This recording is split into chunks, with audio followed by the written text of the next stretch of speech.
بسم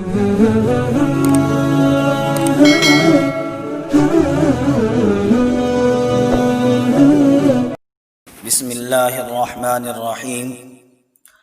حضرات سامعین کرام، آج کی اس قسط میں وضو کے فرائض اور اس کے کچھ ضروری اور اہم مسائل پیش کیے جائیں گے۔ مثلا اگر آنکھ میں لیس لگا ہوا ہو تو اس سے وضو جائز ہوگا یا نہیں؟ اسی طرح ناک میں زیورات پہننے کے لیے جو سوراخ کیے جاتے ہیں اس میں وضو کے اندر پانی پہنچانا ضروری ہے یا نہیں؟ نیز مونچھ اور بھویں کی جڑ تک پانی پہنچانا کب ضروری ہے اور کب ضروری نہیں؟ اسی طرح داڑھی کا کتنا حصہ دھونا ضروری ہے اور کتنا حصہ دھونا ضروری نہیں ہے۔ سب سے پہلے وضو کے فرائض سنیں۔ وضو کے فرائض 4 ہیں۔ نمبر 1 پورے چہرے کا دھونا۔ نمبر 2 دونوں ہاتھ کہنی سمیت دھونا۔ نمبر 3 چوتھائی سر کا مسح کرنا۔ نمبر 4 دونوں پیر ٹخنوں سمیت دھونا۔ یہ وضو کے فرائض ہیں۔ جب یہ 4 چیزیں پائی جائیں گی تو وضو معتبر ہوگا۔ اگر ان میں سے کوئی ایک چھوٹ جائے تو وضو نہیں ہوگا۔ تو پہلا فرض ہوا پورے چہرے کا دھونا۔ تو اس تعلق سے آج کی قسط میں 6 مسائل سمجھیں۔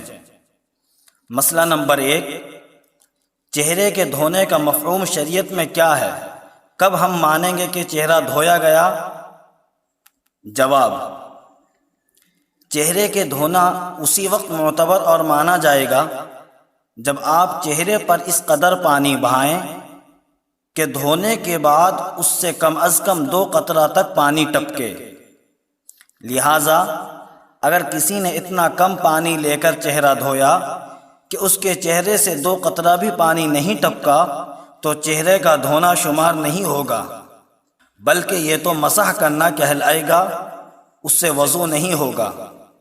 شامی جلد نمبر 1 صفحہ نمبر 208۔ مسئلہ نمبر 2، چہرہ کسے کہتے ہیں اور اس کا دائرہ اور حدود کہاں سے کہاں تک ہے؟ جواب، چہرہ پیشانی کی ابتدا اور شروع حصے سے لے کر تھوڑی کے نچلے حصے تک اور ایک کان کی لو سے لے کر دوسرے کان کی لو تک کو کہتے ہیں۔ اتنے ہی حصے کا دھونا فرض ہے۔ شامی جلد نمبر 1 صفحہ نمبر 210۔ مسئلہ نمبر 3، اگر آنکھ میں لیس لگا ہوا ہو تو کیا اس کے ہونے کی حالت میں وضو درست ہوگا یا نہیں؟ جواب، آنکھوں میں اگر لیس لگا ہوا ہو تو اس سے وضو میں کوئی فرق نہیں پڑتا، چاہے وہ آسانی سے آنکھ سے نکل سکتا ہو یا نہیں، کیونکہ وہ آنکھ کے اندرون حصے میں لگا ہوا ہوتا ہے، اور آنکھ کے اندرون حصے کا دھونا وضو اور غسل دونوں میں فرض نہیں ہے۔ شامی جلد نمبر 1 صفحہ نمبر 211۔ مسئلہ نمبر 4، عورتیں جو ناک میں زیورات پہنتی ہیں تو وضو کے دوران ان کو ہلانا تاکہ پانی اندر تک پہنچ جائے ضروری ہے یا ضروری نہیں ہے؟ جواب، اگر ناک کا سوراخ ڈھیلا ہو کہ زیورات کو ہلائے بغیر پانی سوراخ تک پہنچ جائے تو ایسی صورت میں چہرہ دھوتے وقت اس کا ہلانا مستحب ہے، اور اگر سوراخ تنگ ہو کہ بغیر ہلائے پانی نہیں پہنچے گا تو ایسی صورت میں زیورات کو ہلا کر اندر تک پانی پہنچانا ضروری ہے۔ بہشتی زیور میں اس مسئلے کی صراحت ہے۔ مسئلہ نمبر 5، مونچھ اور بھویں کی جڑ تک پانی پہنچانا ضروری ہے یا نہیں؟ جواب، اگر کسی کے مونچھ اور بھویں اس قدر گھنے ہوں کہ باہر سے اندر کی کھال اور چمڑا نہ دکھائی دیتا ہو تو پھر اندر اور جڑ تک پانی پہنچانا ضروری نہیں ہے، اور اگر اس قدر گھنے نہ ہوں بلکہ باہر سے اندر کا چمڑا دکھائی دے رہا ہو تو پھر اندر اور جڑ تک پانی پہنچانا ضروری ہے۔ شامی جلد نمبر 1 صفحہ نمبر 211۔ مسئلہ، تھوڑی کے نچلے حصہ چونکہ چہرہ میں داخل ہے تو کیا تھوڑی کے نچلے حصے تک دھونا ہر حال میں ضروری اور واجب ہے یا اس میں کچھ تفصیل ہے؟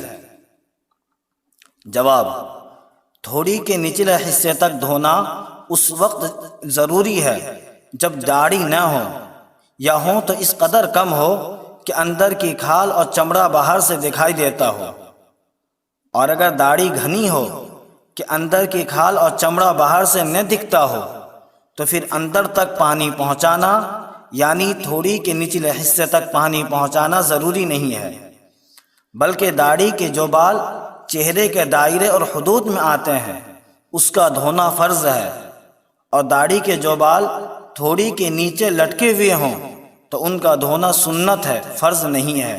شامی جلد نمبر 1 صفحہ نمبر 215۔ آخر میں ایک اور مسئلہ سمجھ لیں کہ لپسٹک لگا کر وضو کرنا درست ہوگا یا نہیں؟ جواب: اگر لپسٹک ایسا ہو کہ اس کی وجہ سے پانی چمڑے اور کھال تک نہیں پہنچ رہا ہو، جیسے تہہ دار پرت والی ہو، یا اسے بہت زیادہ موٹے سے لگایا گیا ہو، تو ایسی صورت میں وضو درست نہیں ہوگا، اور اگر وہ اس طرح کا نہیں ہے تو پھر وضو درست ہوگا۔ کتاب النوازل جلد نمبر 3 صفحہ نمبر 100۔ اللہ ہم تماموں کو دینی مسائل سیکھنے، سمجھنے اور اس پر عمل کرنے کی توفیق عطا فرمائے۔